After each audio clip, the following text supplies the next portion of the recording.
Hi, this is the Interior Collective, a podcast for the business of beautiful living, presented by IDECO Studio, and I'm Anastasia Casey. As an interior designer, growing your team can feel overwhelming. That first hire is always a total leap of faith. My advice is to always hire for a role, not just an additional person. And today's guest, Marie Flanigan, is walking us through the exact steps to growing your team. For interior designers, hiring should be a revenue stream, not a business expense, because that hire is creating billable hours for you. Stay tuned as we share the gritty details of growing a team, break down successful organization structures, and make a big surprise announcement. As a classically trained and practiced architect, Marie Flanigan unlocks a unique level of depth through her mutual consideration of interior and structure. Her homes revealing the magic that transpires when each space is made to augment the other. Her trademark style is evident through the sophisticated use of color, texture, and light, and every home she designs receives her personal signature of timeless elegance and innovative simplicity. Her distinguished designs can be seen in luxury homes and commercial spaces throughout the country, and her work and expertise have been featured by premier publications and websites like Arc Digest, Elle Decor, Vogue, Southern Living, Domino, Traditional Home, Elegant Homes, Southern Home, Luxe Magazine, and so many more. I am so excited to really dig into today's topic, expanding on growing your team and how to really set yourself up for success within those roles. Thank you so much for inviting me. And I'm just a huge fan of your design camps. I would have loved to attend one, especially kind of just jump starting my business. I think that's such a great tool that you're giving people. Well, I know that you will have so much info to share with us, and we're going to give them a taste of it today on episode 1 of the Interior Collective. Firstly, congratulations on the new house. I am so grateful you had time to chat with us as you're literally in the process of moving in. Thank you so much. Can you tell us a little bit about your new home and your journey to move-in date? Yeah, I live in a historic part of Houston called the Houston Heights, and it's one of like the walkable neighborhoods. Everybody's really close together, and we live here currently. And we had owned the lot for a long time, but when my husband and I like to do projects, because of my background in architecture, I like to do both the architecture and the interiors. So this is a project I've been working on for a few years, and we finally pulled the trigger. And it's been a long time coming, but I'm so excited to kind of bring it to life. The whole aesthetic is very much all about natural light and organic materials and textures. So, we're in the thick of it right now. Like drapery is being hung as we are speaking. That is so exciting. I feel like this is impossible to say for any designer, but is this a forever house or is that an abstract concept? Maybe, I love every bit of it. I have such young children that I just feel like your needs change as a family. Yeah. And, when we built the house that we're living in currently, we didn't have any children. And so I think, your needs change. And, I'm a big fan of like small, intimate spaces. So I don't know. I think it'll be a long-term house for sure. That's so exciting. Well, congratulations. We cannot wait to see it. And now, before we waste more of your time as your drapers are going up, let's dig into the juicy stuff. Before we get into growing your team, let's talk about your formal training as an architect because the line between architect and designer can feel so blurry sometimes. Tell us about your background from an architecture standpoint. Yeah, so much of my background in architecture informs what I do every day. And so I studied architecture at university and worked for several different firms. Um, throughout that experience, I learned so much about how a firm operates, how construction materials come together, how a structure is built. And I think that really plays a role in how I approach interior design. Um, I think what made the change for me is when I worked for a smaller design build operation where it kind of got more into the interior aspects, and we were designing millwork, for example, in the studio, and then they were building it in the shop right outside. So I learned so much about millwork drawings and how parts and pieces come together, and it's what made me kind of fall in love with interior design. And eventually I kind of made my way into residential. How do you feel that experience in those architecture firms has shaped your interior design firm? Well, I think it has shaped my firm in so many different ways. I mean, the first thing I always begin a project with is with the architecture in mind. I think having the background I have helps me understand the language of architecture, understand how to communicate and what they're trying to portray. And then I feel like my job as interior designer is to kind of take that language and transform it into a different dialect of how it becomes to life in the interiors. And I feel like if you don't just decorate a home, but really design it and consider the architecture and consider how the two speak to each other. Maybe they contrast on purpose. Maybe they're the same song, different verse. But I think that if you really consider the two together, you can elevate both, and the synergy between the two can, be incredible. And I think that's just how I approach all of my interiors. Is first, how do we translate the structure? Maybe it's an exterior material we're bringing in. Maybe it's the rafter tails that you see on the inside. What's the style? How do we make it feel authentic? Like, okay, if we're going to put beams on the ceiling, how do we make that feel like we didn't just paste them up there, but they're really part of the architecture? Ugh, I just got chills, Ray. That's so cool. It's so amazing to hear the passion that you have for your practice from an architecture standpoint as well as the design.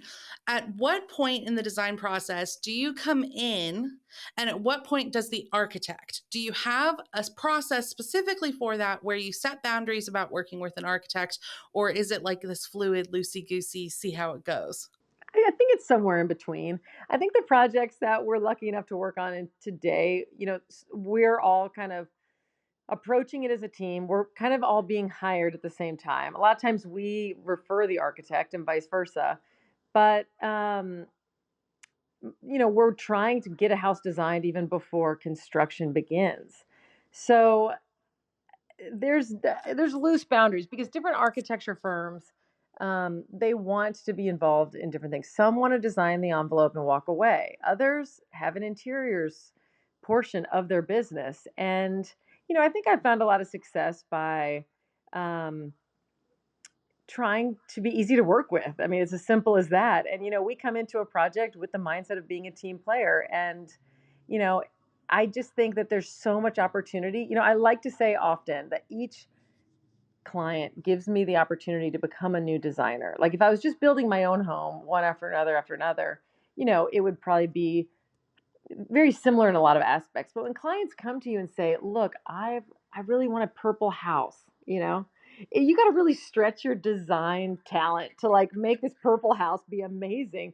And I would never build a purple house, but like use I just feel like a really good designer can give a client what they want and bring it to life in a really incredible way. And I feel the same way about the team that you're working with. If you allow the team to help you see things in new ways and go at it with the aspect of collaboration, um, it's just incredible what you can do together. And hopefully they approach your work the same way. And I think you set boundaries earlier on in the process of, okay, who's going to actually draw the interior elevations? Who's going to hand the package to the contractor? And I think if you're just clear with how you want to work and how you guys are going to work together, it can be great. And oftentimes we will split the responsibilities. We will do the interior elevations for the drawings that we need to because we're doing incredible millwork details and we have to line it up with the wallpaper perfectly. But then we don't necessarily want to draw the baseboard in the garage. So the architect will do that. So, I think if you just establish trust within the team early and establish ways that you guys can work together. And so much also of working in teams today, especially because we're working all over the country, that it's over Zoom. And I just think the interpersonal relationships of working on a team, it's so much harder over Zoom. And just getting in front of the team and having a team meeting at least once or twice at the beginning of the project just sets the tone for the rest of the project. And you know what, just that you can just pick up the phone, call each other, let's work out any issues together along the way. And that just makes for a better project, a better design, and a better experience for the client because the client wants their team to find synergy together. Yeah, absolutely. So, just to clarify, Marie, if someone hires Marie Flanigan, they will also need to be hiring an architect. That is not, you don't do both aspects in house. You're just doing interior architecture and interior design, correct? 100%. Great. Yes, I have a background in architecture, and yes, I do the architecture for my own homes, but no, I do not offer architectural services. It just kind of influences what I do as an interior designer. Do you feel like your background in architecture makes it easier or more challenging when working with an architect on a project? Oh, I think easier. Easier because you're coming into it, kind of speaking the same language, Hmm. understanding the same goals. Um, and I think it helps like with referrals too, always kind of bringing in business. I have one architect here in Houston who, we just love working together, and he knows he can trust our work, and we can work in the same files going back and forth, and we've brought each other several jobs over the years. That's amazing. So now we have a little better picture of the background, and you've helped define really how you navigate between working with an architect and coming in as the designer. Let's chat about growing your team to manage design and procurement. We can really focus in on the design aspect. When I was researching your team, I noticed you have designers, procurement specialists, and then you have marketing people. Can you walk us through your firm's organization structure? You bet. I basically have three departments, and you just listed them: design, logistics, and marketing. Um, and I make sure that each design, so basically, we'll start with the design team. Each of my designers, each of my lead designers has a team behind them. So I approach each project as a team. And typically it's the lead designer, and then they're what we call level one. And we basically have a career path for each of our designers, and they start level one and they go up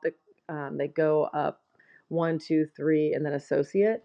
And so we have a team lead for each team, and those are typically level two and up, and they work together as a team. And not only do we need more than one person because we work on relatively large homes, but it also creates a mentoring process having a team. And so people are mentored to either become a level two or a team lead, or just continue with their career path within our firm. And then our logistics department, they work as a group, but each one handles jobs separately. So we have three logistics people, and then our marketing department, where in the past I've had one person, I've had two people. Right, currently I have three people, um, because I really believe in specializing each of my team members into specific roles. That's amazing. I love that you have a system set up to help people grow and to have a clear path. I think a lot of designers have a subconscious maybe fear of like, I don't want to train this person to do everything. And then they go off and be their own interior designer. Like they want to leave and start their own firm. How do you navigate cultivating a situation where someone feels loved and nurtured and see a growth opportunity and also supporting them to do what's best with that for their own lives in the future? No, absolutely. And that's always a delicate balance. And I just believe in growing a firm that, really gives people career opportunities. And I'm constantly focused on that. I'm constantly asking my team, what are your dreams? What are your goals? What do you want to accomplish? Do you want that Manhattan apartment, or do you want the Mexico beach house? And so if I know what people want to work on, I really try my best to give them those opportunities. And I created the level system so that people knew that they had a career path. I also really let my designers design and have ownership of their projects. And yes, I am a very intimate part of every project, but it's not just Marie telling the team, you need to do this. We work in a very collaborative way. And a designer can essentially run their own firm within my firm eventually. And that's the opportunity that I try to give my team, especially because at this point, we've gotten to a place where we're attracting really large clients, and it would be hard for anyone to hang up a shingle and get this type of clientele. So I feel like that's what I offer designers in my career at this point, is really, look, you have the opportunity to work on world class projects, and if you stay with me and I can mentor you to a place where you can handle it on your own, you can essentially run your own firm within my firm. That is so inspiring to hear. It's something that I struggle with as a creative business owner. And I just really thank you for your candor and just setting up a situation that can be an industry standard for people and not realizing that that's even out there as an option.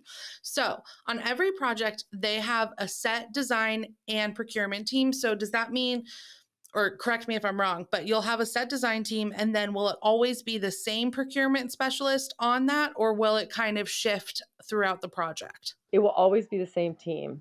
Got it. And I also even try to, like, let's say a client came back for project number 2 in 4 years. If I still have the same design team, I will always give them the same team because, we kind of touched on this before, but ownership is huge. You have to give your team ownership of the project. If it's just, again, Marie micromanaging everything, you're going to have to manage everything.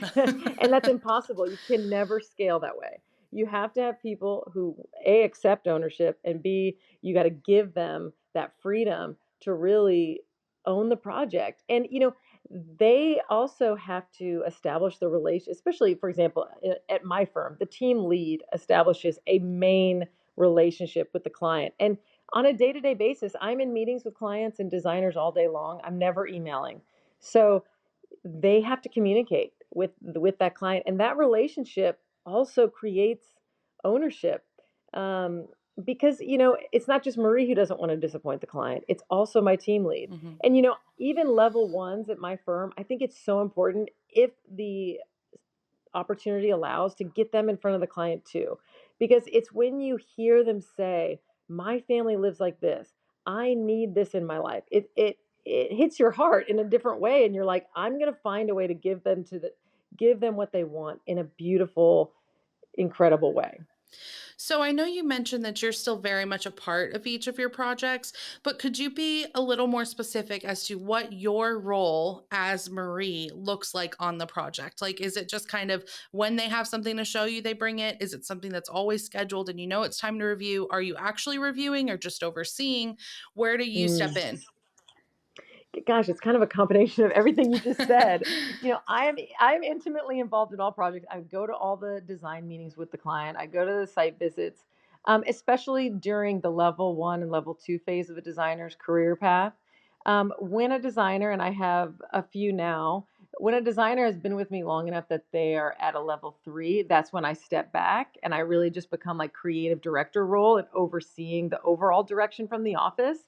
But no, during when somebody's a level 1 and a level 2, level 1s, it's still like you're being mentored by a level 2 very closely. And so my role on a day-to-day basis is most of the time working with the level 2s, reviewing things, talking about ways we can make it better, meeting with the clients. So it's a mix, but I try not to micromanage every single design selection.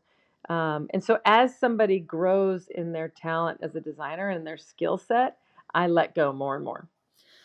So a misstep or an odd choice I see some people make as they're growing their team is often they'll have a junior designer also be doing their procurement and logistics, and you clearly divide those things out. Can you tell us what a day in the life of a procurement and logistics specialist looks like? What are the tasks that they're responsible for? Well, they're responsible for so much. And just to kind of touch on like growing your business, I had my designers doing logistics too at one point when I was so small. And I just love the advice that you give people, that you said earlier in the interview about, that maybe your first hire isn't that assistant. That's such good advice.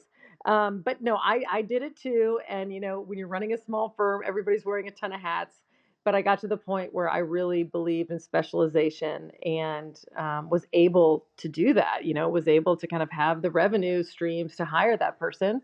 And it was such a wonderful day when we figured that out, because a typical day for a procurement person is really to bring the project to life that the design team has already essentially sold.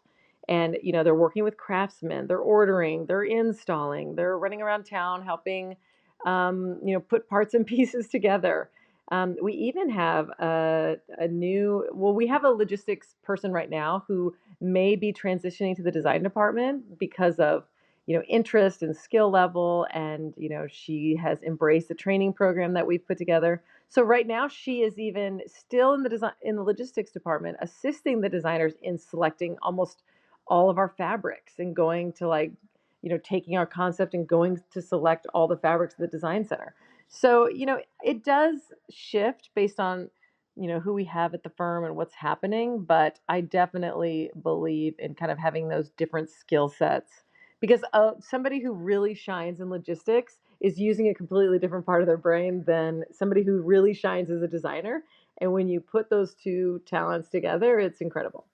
Do you feel as though sometimes someone could come in on the logistics procurement side of things, but actually end up really wanting to be a designer? I know some of our clients have experienced that someone comes in saying that this is what they want, and then they really fall in love with design. How do you manage or anticipate that? I try to be as upfront as possible in interviews, and I definitely tell people, um, I'm not like if you're going in the logistics department, it's rare to shift over, and like your career path in the logistics department is different than your career path in the design department. Um, the person who I'm letting make a transition now, I think just kind of, worked very hard in logistics and kind of showed interest and also showed a lot of talent for design. And honestly, in that situation, I think they just didn't know, because they didn't have a lot of experience in a larger firm that it can be different roles. So, I try to hire away from it, but, really to me, the ultimate team member is a culture fit. And so if somebody's a culture fit, I'm going to try to like, make their career dreams come true as much as I can within my company. Now that we've understood how you kind of divide those up, I have a mindset that hiring is never considered a business expense. It's actually a revenue stream because they are creating billable hours. And so, how are you billing for that logistic side of things? Do you charge your clients flat rate for that phase of the process, or is that hourly for procurement and logistics? I almost never charge a flat rate for anything. My logistics and procurement department, I basically bill out at 50% of what the design team bills out. So I just never bill a flat rate because you just never know at the beginning of a project what it's going to look like. Yeah. And um, we also bill like a law firm. So we show every minute of how we're spending all of our time. So if there's a problem or if, there's ever kind of questions from the client, they know exactly what we're doing and how we're billing and, why some months it's more and some months it's less. Yeah, especially now with all of the pandemic delays. I bet that those Oh, numbers are Lord. longer and larger than usual. One of the things I'm most proud of putting into the world is Design Camp. I teamed up with my good friend Lindsay Borchard from Lindsay Brook Design to craft a business retreat that both supports and empowers designers with the tools and resources they need to elevate their business. But the best part always proves to be the incredible community formed along the way. It really is the most magical 4 days full of the best conversation, great food, and actionable takeaways that leave you inspired and prepared to take your interior design business to the next level. If you're ready to invest in yourself and your business, visit design-camp.co to learn more. Again, that's design-camp.co. Let's talk about client communication. So you have your level 2 or 3 designer, whoever the lead is on that project, who's actually the one who's talking to clients in and out and receiving those emails and answering questions. Well, the first person to make contact with the client is somebody who does like client vetting for me, and she kind of helps um, make sure a client is a good fit for us before I jump on phone calls with people who are potential clients. But then once we sign somebody on, then I delegate them to a design team, which basically the three of us will be in meetings and communication, but it's up to the team lead to be the main communication with that client. And I guess I need to differentiate between project leads and team leads. Team leads are leading a team and they are also project leads, but sometimes you can have team members who are also level 2, in which case they are the project lead. So pretty much we assign one person to be you are the project lead. This baby is yours. and they're the main point of contact. Got it. Okay, that is so clear. It's so brilliant. I hope that I was. am like writing everything down, and we will have all of this transcribed in the show notes for you. So if you are driving and listening to this, don't worry, we got you. Okay, so let's step back. You teased it a little bit. Tell us about your first hire, what they did, and looking back, if you would change what that role or person would be doing. Oh goodness. Okay, my first hire was a designer, and I just remember being so scared. I actually called my old boss and was like, "I don't know if I can afford to hire somebody, but I really could use some help." And they were like, "Well, is it a good person?" I was like, "She looks incredible." And she was such a great designer, and we were together for about 5 years. And so that was just such a great learning curve to get over the fear of like bringing somebody on. And if somebody out there listening to this is, if they have a small firm and they're not sure if they want to grow it, I hired somebody on an hourly basis. And, we kind of had the understanding that, like, some weeks would be busier than others. Um, and I think there's a lot of people out there willing to do stuff like that. And especially like if it's going to be a designer, especially like a logistics type role. And that way you can kind of dip your foot into management and, um, really kind of start to slowly grow your team without necessarily the pressure of having a salary. But, looking back, the first hire that really was a game changer for me was when I stopped doing my own accounting. And, my advice to anybody is, your first hire somebody who complements what you do and does the stuff that you are not good at. People might be a good designer, but they not always a good manager or a good accountant or a good procurement. Hire who's going to be your complement so that you spend more time doing what you're really good at. And I don't regret the years I did my own accounting. Gosh, I learned so much. I learned what a ledger looked like, how to read financial statements, and understand the balance sheet. But gosh, that day I hired my accountant was Christmas morning for me. And to this day, I actually still have the same accountant who she serves as not just my accountant, but our controller and a mentor. And she's just been a vital part of my business. Pro tip, hire your accountant. So, I talk a lot about hiring for a role, not a body at design camp. I have found that when you hire for a role, it means you're truly delegating and therefore removing things from your plate as the business owner. When you hire for a body, you end up spending a lot of your days delegating your to do list. And for me, that's like what the critical difference is. When you have an assistant, you're just crossing things off your list to handle to them. And a surprising percentage of your time is actually spent just delegating things. If Mm. someone is looking to make their first full time hire, what would you advise or what questions would you ask yourself when deciding who that person's going to be? I think that's such great advice that you give people with, hiring for the role. And I would kind of look at, again, like what you need to grow your business. Is it the procurement person? Is it for my business, I go back to kind of the way I would try to specialize people. And your business is the most efficient when people are doing what they are best at most of the time. So if you can get your designers designing and going back to they're also billing double what a procurement person. So if you could get that higher billable rate as often as possible, you want to keep that just for numbers alone. And so it made sense to me to bring on a logistic person to allow myself and my design team to focus on designing most of the time. So I really think you need to kind of sit back and, everybody needs to come up with a business plan, and you need to come up with kind of your vision for growing that business and who are the people you need to grow. Side note, you also have your MBA, correct? That's right. Yes, Yes. I do have So an you MBA. definitely do have that business mindset. So that is so helpful to get that insight into your brilliant brain. I admire so much that your team is made up entirely of women. And I'm going to try to get through this without being emotional because I have grown my team of 22 women as well.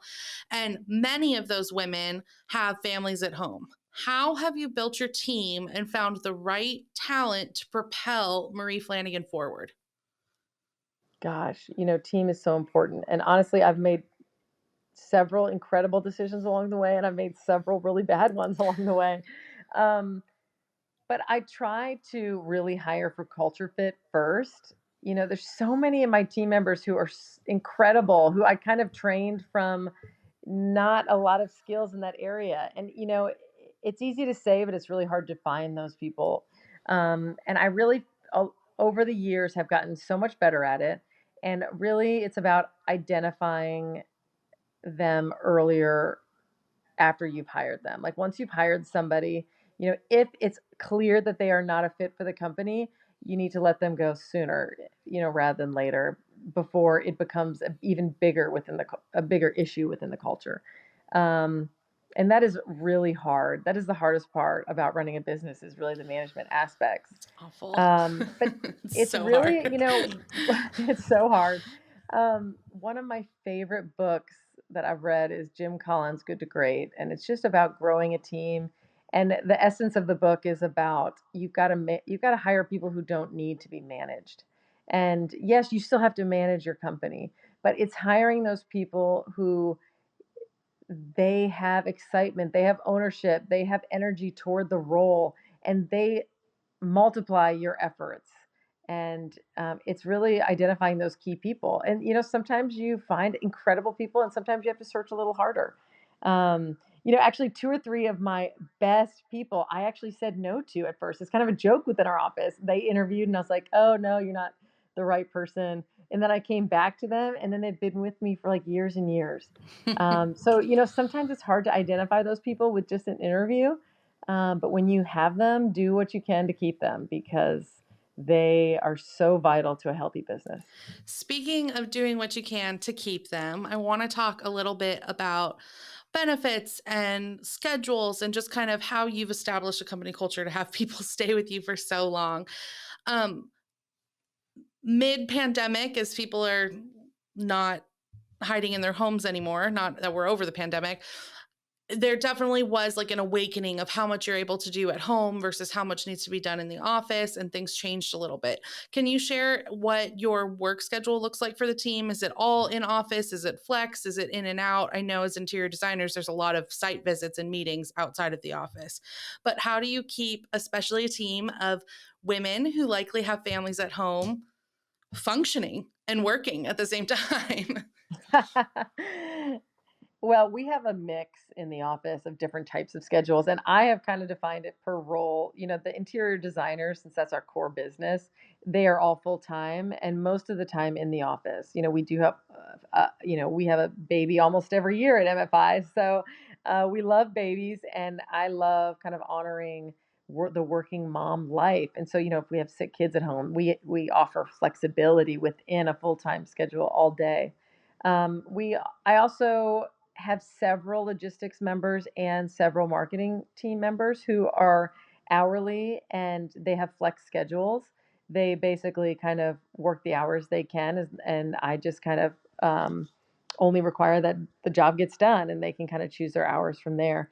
And both different scenarios have different benefits and different ups and downs to obviously, if they work less than 20 hours a week, they're not even eligible for benefits. So, there's benefits to working both ways. And obviously, flexibility is a benefit in and of itself. And when I was first growing this business, my husband and I couldn't have kids at first, and that was right during the time I was growing the business and really making it what it is. And when I got pregnant, I was so worried, like, gosh, am I able to produce the same amount of work? Am I going to be able to serve my clients well? And I always say, like, becoming a mom, um, it helped me have like laser focus for what was important. Before, I was like, yes to everything, all the vendor meetings, work until 10 o'clock every night, work on the weekends. And then when I had kids, it's like, oh, I don't have time to do that anymore. It's because now you're choosing between time with your children. And, I found it was laser focused for me on spending time on what is most important. And I try to also honor that for my team. I don't ask them to work on nights and weekends. I try to give them, we work hard, play hard.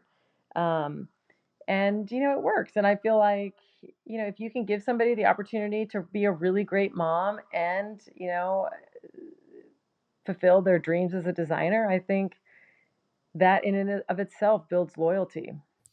I have personally struggled with this question over the past few years as nothing is more important to me than my team, but it's also been a real challenge for someone to be gone for a few months because things move so fast in a business. Yeah. As a Yeah. small business owner, it can be really hard to plan for paid family or maternity leave. How have you navigated that to create an equitable, supportive company policy? I just try to be really flexible. When you're pregnant, you have to go to numerous doctor's appointments. Well, I never make my team like take vacation for that.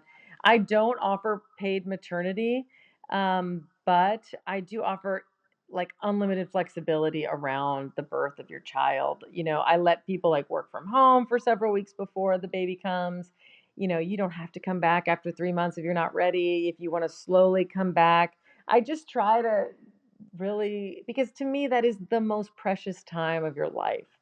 And of course, if we of course want you back, but that's another benefit to working as a team. um, because we have, it's it's not just me and that one designer anymore. It was so much harder as a smaller firm. I have to like give love out there to the people who, lose their right hand man for 3 months.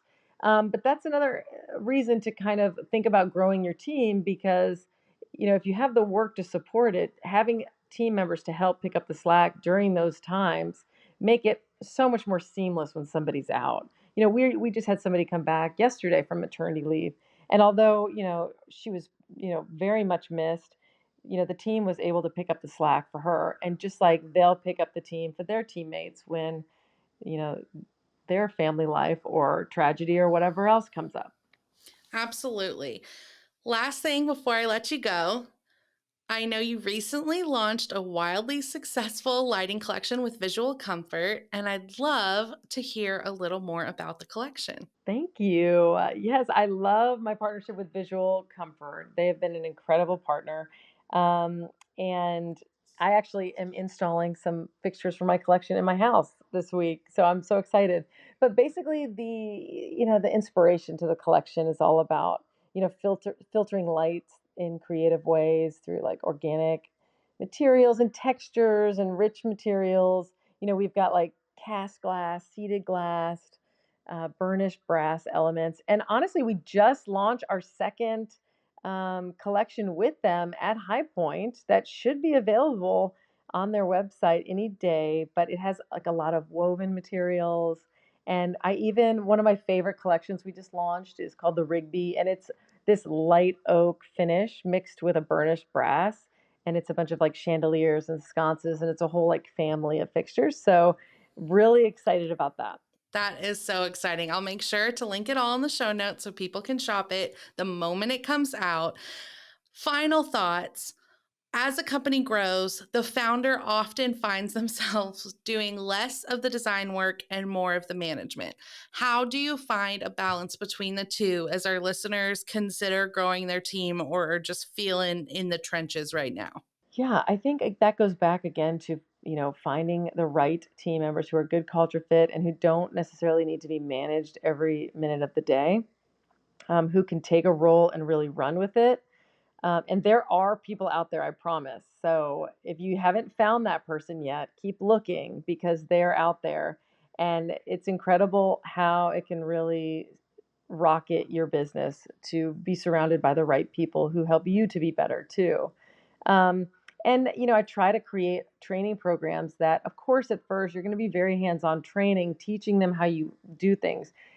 Spend time creating systems and processes. That is what is going to free you from the day-to-day grind. Create those systems, write them down, create a document that, let's say your logistic person decides to leave you all of a sudden. Well, then you've got that system and process written down. Bring in the new person. You're going to have that training period again, but at least you don't have to reinvent the wheel. And coming up with your own processes in that way is what is going to get you off that treadmill of the everyday grind and help you really scale your business to the next level. Marie, thank you so much for being our first guest on the Interior Collective. It makes my heart so happy to have a fellow Texas girl kick things off. As previously mentioned, Marie Flanigan will be a keynote speaker at Design Camp this September at the Austin Proper, along with Shay McGee. You can find more details about the event in our show notes. Tickets go on sale Friday, June 10th. Thank you for your honesty, your integrity, and leadership in this industry, Marie. I've looked up to you for so many years, and to have this conversation today will forever be a core memory. Thank you so much for having me. Take care. You can follow along with Marie at Marie Flanigan Interiors on Instagram and get lost in her beautiful comprehensive portfolio on marieflanigan.com. If you weren't able to write down everything you heard today, you can find all of the links, org charts, and images we referenced and other details from this episode of the Interior Collective on our website at idcode.studio/podcast. If you loved this podcast, please leave us a review.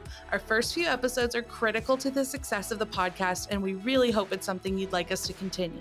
If you have questions or topics you'd like to hear next season, email me at podcast@idco.studio. Again, that's podcast@idco.studio. Tune in to episode 2, now available, as I walk you through elevating your client experience top to bottom.